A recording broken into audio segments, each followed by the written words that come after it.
Hello student, अपन आयु पढ़ रहे हैं। आयु में आज अपन आयु के प्रकार टाइप्स ऑफ मैट्रिक्सेस की स्टडी करते हैं कि कितने प्रकार के आयु की रचना होती है। तो देखते हैं अपन। पहला होता है स्तंभ आयु। स्तंभ आयु किसे कहते हैं? कॉलम मैट्रिक्स बोलते हैं इसको। कॉलम मैट्रिक्स से स्पष्ट है कि स्तंभ आयु मतलब एक स्तंभ होना चाहिए, एक कॉलम होना चाहिए, रो कितने भी हो कोई दिक्कत नहीं, एक स्तंभ वाले को स्तंभ आयु बोलते हैं। तो इसकी जो कोटि बन जाती है उसमें 3 रो हैं। देखो 1 2 3 रो हैं और एक कॉलम है। एक कॉलम 3 रो मतलब पहला रो, ये रो समझ में आना चाहिए आपके, ये पहला रो R1, ये R2 और ये R3। रो तो 3 है लेकिन कॉलम कितने हैं? 1। तो एक कॉलम वाले मैट्रिक्स को हम बोलेंगे स्तंभ आयु। ये दूसरा उदाहरण दे रखा है, देखो यहाँ पर 1 2 3 4, 4 तो रो है और कॉलम कितना है? एक कॉलम। तो एक कॉलम और 4 रो, तो 4 रो और एक कॉलम। तो ये रो को प्रदर्शित करता है और ये कॉलम को प्रदर्शित करता है। तो रो तो कितने भी हो सकते हैं लेकिन कॉलम कितना होगा? एक। तो इसको प्रदर्शित करने का तरीका होता है कि कोई मैट्रिक्स है ए आई जे जिसमें रो तो हो सकती है कितने भी, लेकिन कॉलम जो होगा वो कितना होगा? एक। तो इसको इस प्रकार से लिख सकते हैं m क्रॉस 1। दूसरे प्रकार का आयु है पंक्ति आयु, रो मैट्रिक्स, जिसके अंदर सिंपल सी बात है, पंक्ति आयु मतलब सिर्फ एक पंक्ति होना चाहिए, उसको बोलते हैं हम पंक्ति आयु। देखें ये एक रो है, सेकंड रो है ही नहीं हमारे पास, तो एक रो होना चाहिए। कॉलम कितने पे होता है? 1 2 3, तो 3 रो और एक कॉलम। ये देखो एक रो है, सॉरी एक रो है और 3 कॉलम, 1 2 3, 3 तो क्या हो गया अपने पास कॉलम, और रो कितना है? एक रो। तो एक रो और 3 कॉलम के मैट्रिक्स को हम बोलते हैं पंक्ति आयु। यहाँ पर रो कितना है? एक, तो एक आ जाएगा और कॉलम कितने भी हो सकते हैं, यहाँ 3 है यहाँ 4 है। मैं एक एग्जांपल रो लिखा A B C D, इसके अंदर देखें 1 2 3 4, 4 कॉलम है लेकिन रो कितना है? एक। तो पहले रो को प्रदर्शित करते हैं उसके बाद कॉलम को प्रदर्शित करते हैं। तो कॉलम कितने भी हो सकते हैं लेकिन रो कितना होना चाहिए? एक। रो एक होना चाहिए। तो इसको लिखने का तरीका हो जाता है हमारे पास ए आई जे इक्वल टू, तो जो रो है वो तो एक होना चाहिए और कॉलम कितने भी हो सकते हैं? n। उसको बोलते हैं एक पंक्ति वाले आयु को हम क्या बोलेंगे? पंक्ति आयु। अगला देखते हैं हम वर्ग आयु, स्क्वायर मैट्रिक्स। अब स्क्वायर मैट्रिक्स क्या होता है? देखें स्क्वायर मैट्रिक्स में सिंपल सी बात है कि जितने रो हैं उतने ही कॉलम होना चाहिए। 3 रो हैं तो 3 कॉलम होना चाहिए, 2 रो हैं तो 2 कॉलम होना चाहिए, रो और कॉलम की संख्या आपस में समान होना चाहिए। तो हम बोल सकते हैं कि ये वर्ग आयु है, स्क्वायर के रूप में होता है। जितने रो हैं उतने कॉलम वाले मैट्रिक्स को हम क्या बोलेंगे? वर्ग आयु। अगला देखते हैं विकर्ण आयु।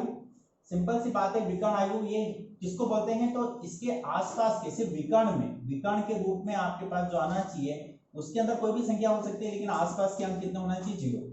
आसपास के अंक 0 लेकिन विकर्ण के रूप में कोई भी अंक। इस प्रकार के मैट्रिक्स को हम बोलते हैं विकर्ण मैट्रिक्स। अदिश आयु, ये सब तीनों एक जैसे हैं, इनमें कंफ्यूजन ना हो।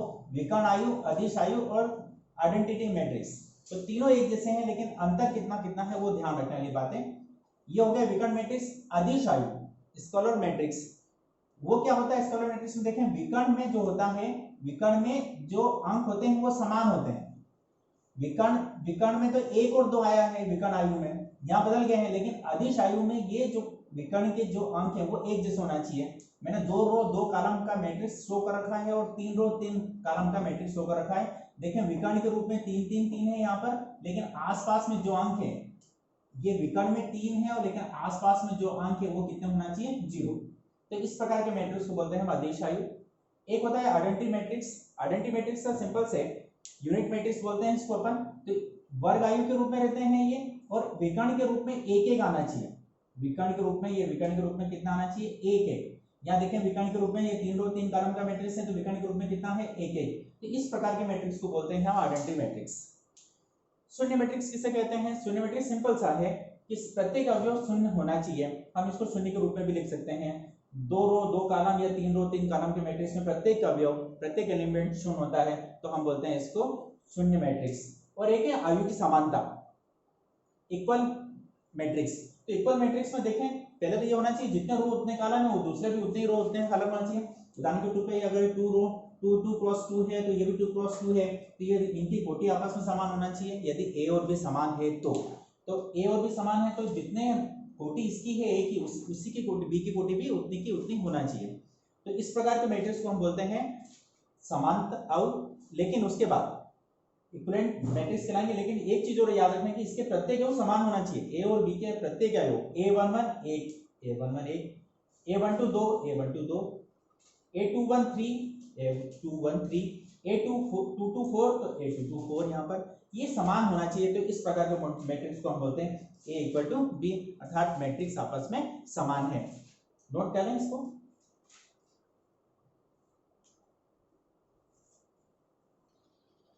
देखें अपन प्रश्न 3.1 का दूसरा सवाल। पहला सवाल पहले बता चुका था मैं, दूसरा सवाल देखते हैं अपन। क्या लिखा हुआ है? एक आयु में 24 अवयव हैं, एक आयु में 24 अवयव हैं, तो उनकी संभव कोटि क्या होगी? एक आयु में 24 अवयव। एक एग्जांपल में देके बताऊं अगर आपको, तो जैसे यहाँ पर 1 2 3 4 5 6 7 8 9, इसके अंदर कुल कितने अवयव हैं? अगर इसके अंदर कुल अवयव देखें तो 1 2 3 4 5 6 7 8 9, तो 9 अवयव हैं, 9 एलिमेंट है इसके अंदर। अगर 9 एलिमेंट है तो कोटि क्या क्या होगी? ये 9 अवयव है तो कोटि क्या होगी? तो 3 क्रॉस 3, 3 क्रॉस 3 का मैट्रिक्स हो सकता है यहाँ पर, ऐसा लिख सकते हैं अपन। इसके अलावा तो इसकी अगर 9 अवयव है तो कोटि क्या बनी? 3 क्रॉस 3। ऐसे ही पूछ रहा है कि अगर एक आयु में 24 अवयव हैं, कितने अवयव हैं? 24, तो उसकी कोटि कैसे होगी? तो उसकी कोटि बताने के लिए क्या करें आप देखें, उसके अंदर एक रो हो सकता है और 24 कॉलम हो सकते हैं। 24 इंटू 1 ये कोटि हो गई इसकी, जिसके अंदर 24 अवयव है। 24 क्रॉस 1 या तो 24 रो हो सकते हैं और एक कॉलम हो सकता है, या 2 रो और 12 कॉलम हो सकते हैं। 12 ना 24, या 12 रो हो सकते हैं और 2 कॉलम हो सकता है, 12 ना 24, या 8 रो या 3 कॉलम हो सकते हैं, तब 24 अवयव बनेंगे उसके अंदर। या 3 रो और 8 कॉलम वाले मैट्रिक्स को भी 24 अवयव मिलेंगे। और यहाँ पर देखें ये रो है और ये कॉलम है, तो 6 चौक 24, 4 रो और 6 कॉलम वाले मैट्रिक्स को भी आपको 24 अवयव मिलेंगे। ये रो और ये कॉलम, 6 रो और 4 कॉलम अगर होंगे तो भी 24 अवयव मिलेंगे आपको। तो कहने का मतलब ये है कि अगर 24 अवयव हो तो कोटि कितने प्रकार से बनाई जा सकती है। मैं अगर एक छोटा सा एग्जांपल और देके बताऊं आपको, 1 2 3 4 5 6, इसके अंदर देखें कितने अवयव कुल। इसके अंदर जो अवयव है वो है 1 2 3 4 5 6, कुल 6 अवयव। तो हम ये बोल सकते हैं कि 6 अवयव वाले मैट्रिक्स की कोटि क्या क्या हो सकती है। तो ये देखें आप, ये 1 और 2 रो हैं और 3 कॉलम है। एक रो, ये दूसरा रो और 3 कॉलम, ये फर्स्ट कॉलम, ये सेकंड कॉलम और ये थर्ड कॉलम। तो इसके अंदर ये अगर 6 अवयव हैं, 6 अवयव हैं, तो कोटि क्या बनेगी? तो 2 क्रॉस 3 हो सकता है। या 6 अवयव की और दूसरी कोटि क्या हो सकती है? तो हम इसको ऐसा लिखते हैं 1 2 3 4 5 6। इसको देखें कुल कितने अवयव, देखो इसके अंदर 1 2 3 4 5 6, कुल 6 अवयव हैं, लेकिन कोटि क्या हो सकती है? तो इसको देखें आप, इसके अंदर ये एक रो, दूसरा रो, तीसरा रो, तो 3 रो हैं और रो कॉलम कितने हैं? 2, तो 6 अवयव की कोटि ये भी हो सकती है और ये भी हो सकती है।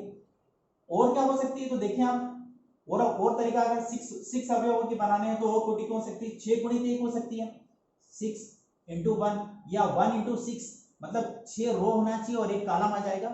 6 रो, 1 2 3 4 5 6 रो और कॉलम कितना? सिर्फ एक कॉलम, सिर्फ एक कॉलम। मतलब यहाँ पर अगर मैं ऐसा लिखूं, आपको देखें वो एग्जांपल देके बताता हूं मैं आपको।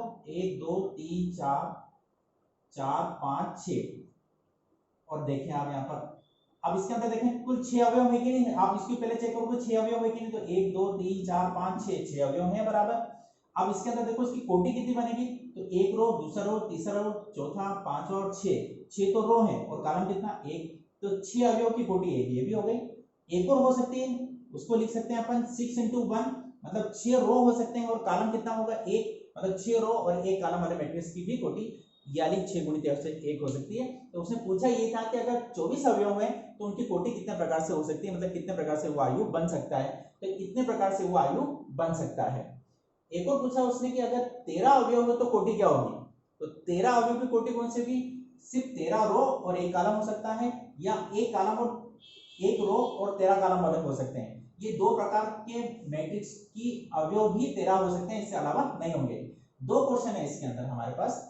एक तो बताना है कि 24 अवयव की कोटि कौन सी होगी, तो 24 अवयव की कोटि यानी है आपके पास। और एक पूछा है 13 अवयव की कोटि क्या होगी।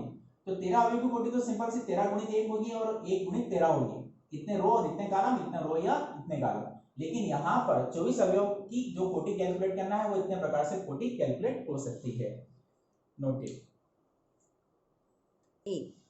देखें आप क्वेश्चन नंबर 4 का दूसरा सवाल। इस टाइप का सवाल अपन ने पहले भी मेरे एग्जांपल में बताए थे।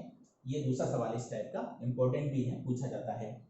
देखिए एक 2 क्रॉस 3 को आयु की संरचना कर दी है आपके अंदर, और उसके अंदर a equal to I J equal to दे रखा है 2 क्रॉस 2, और ए आई जे जो है वो है आई बटे जे। ए बटे आई जे का मैट्रिक्स होना चाहिए, ये शर्त है आपके पास, और वो कितने कोटि का होना चाहिए, 2 रो और 2 कॉलम का मैट्रिक्स होना चाहिए। देखते हैं ये सवाल हमारा यहाँ से हल। जो मैट्रिक्स बनेगा 2 रो और 2 कॉलम का वो कैसा होगा, A11 A12 A21 A22, इस प्रकार के मैट्रिक्स को बनेंगे 2 क्रॉस 2। यहाँ पर अवयव चाहिए तो यहाँ के अवयव का जो नंबर होता है वो A11 होता है। A11 का मतलब i की जगह 1 और j की जगह 1, क्योंकि यहाँ पर ये पहला जो रो होता है वो i और दूसरे नंबर पे जो कॉलम होता है वो j, तो 1 1। तो ए आई जे देखिए हम यहाँ पर जो ए आई जे इक्वल टू आई बटे जे शर्त है आपके पास। तो A11 का अवयव चाहिए तो i की जगह कितना रखना है आपको 1, और j की जगह कितना रखना है 1, ये i की जगह और ये j की जगह। तो i की जगह 1 और j की जगह 1, यहाँ से कंपेयर करें कि i की जगह कितना है 1 और j की जगह कितना है 1, तो i की जगह 1 और j की जगह 1, 1/1 मींस 1। A12 को कैलकुलेट करना है आपको, तो A12 को कैलकुलेट करने के लिए इससे कंपेयर करें वापस, i की जगह कितना 1 और j की जगह कितना 2, तो यहाँ मान रखते हैं i की जगह 1 और j की जगह 2, तो हमारे पास मिला 1/2। आपको A21 कैलकुलेट करना है, तो A21 को कैलकुलेट करने के लिए देखें इससे वापस कंपेयर करें, i की जगह कितना चाहिए उसको 2 और j की जगह कितना रखना पड़ेगा आपको 1, तो यहाँ देखें i की जगह 2 और j की जगह 1, 2/1 मींस 2। अब आपको चाहिए A22 चाहिए, तो यहाँ कंपेयर वापस करें, i की जगह 2 चाहिए और j की जगह 2 चाहिए, तो i की जगह 2 और j की जगह 2, 2 से 2 कटेगा तो 1। अब यहाँ पर वैल्यू पुट कर दें तो आपका अवयव बन जाएगा a बराबर A11 1 है, A12 2 है, A21 2 है और A22 1 है। ये आपके 2 क्रॉस 2 का मैट्रिक्स बन गया आपके पास आंसर। नोट कर लेना इसको।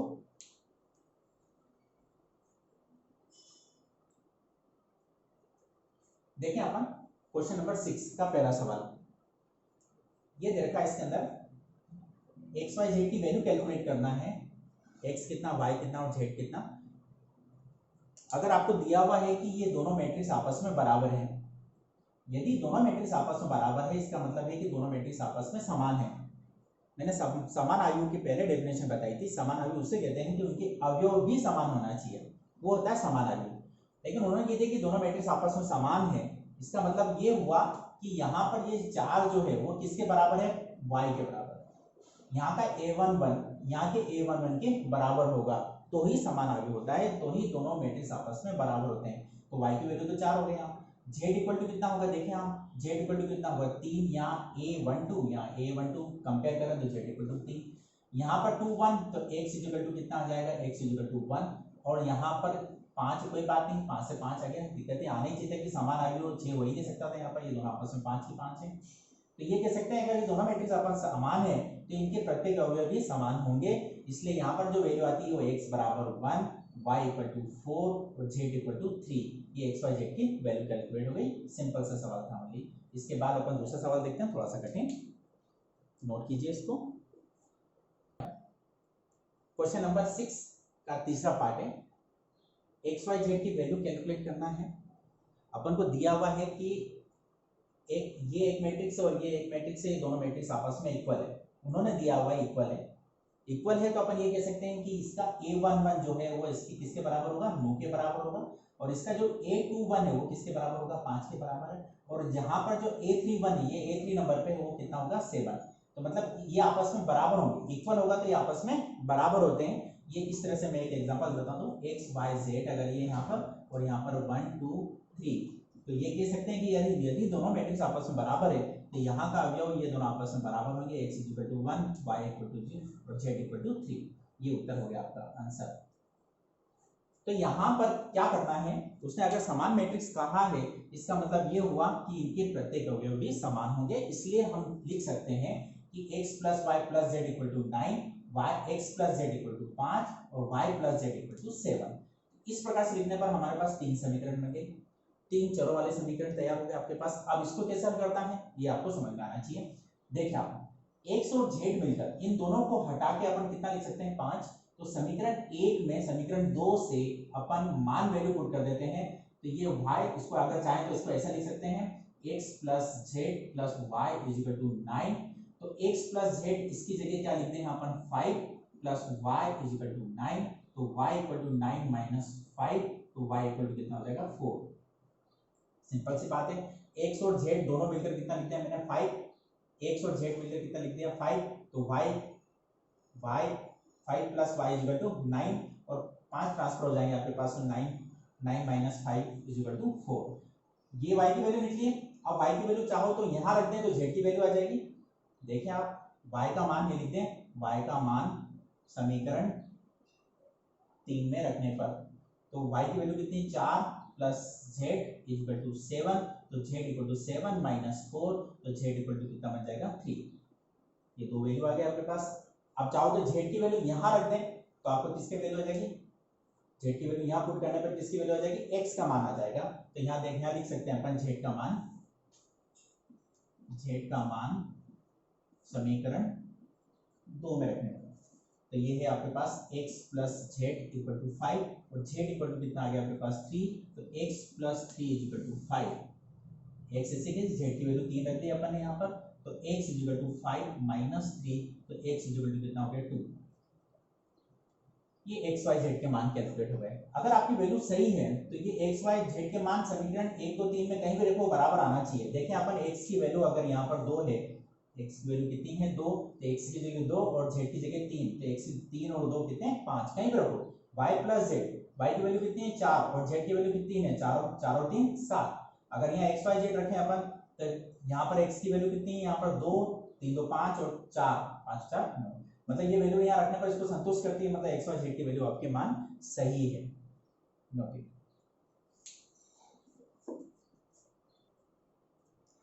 अगर मेरे वीडियो आपको अगर पसंद आ रहे हैं तो लाइक, सब्सक्राइब और शेयर करना ना भूलें। धन्यवाद।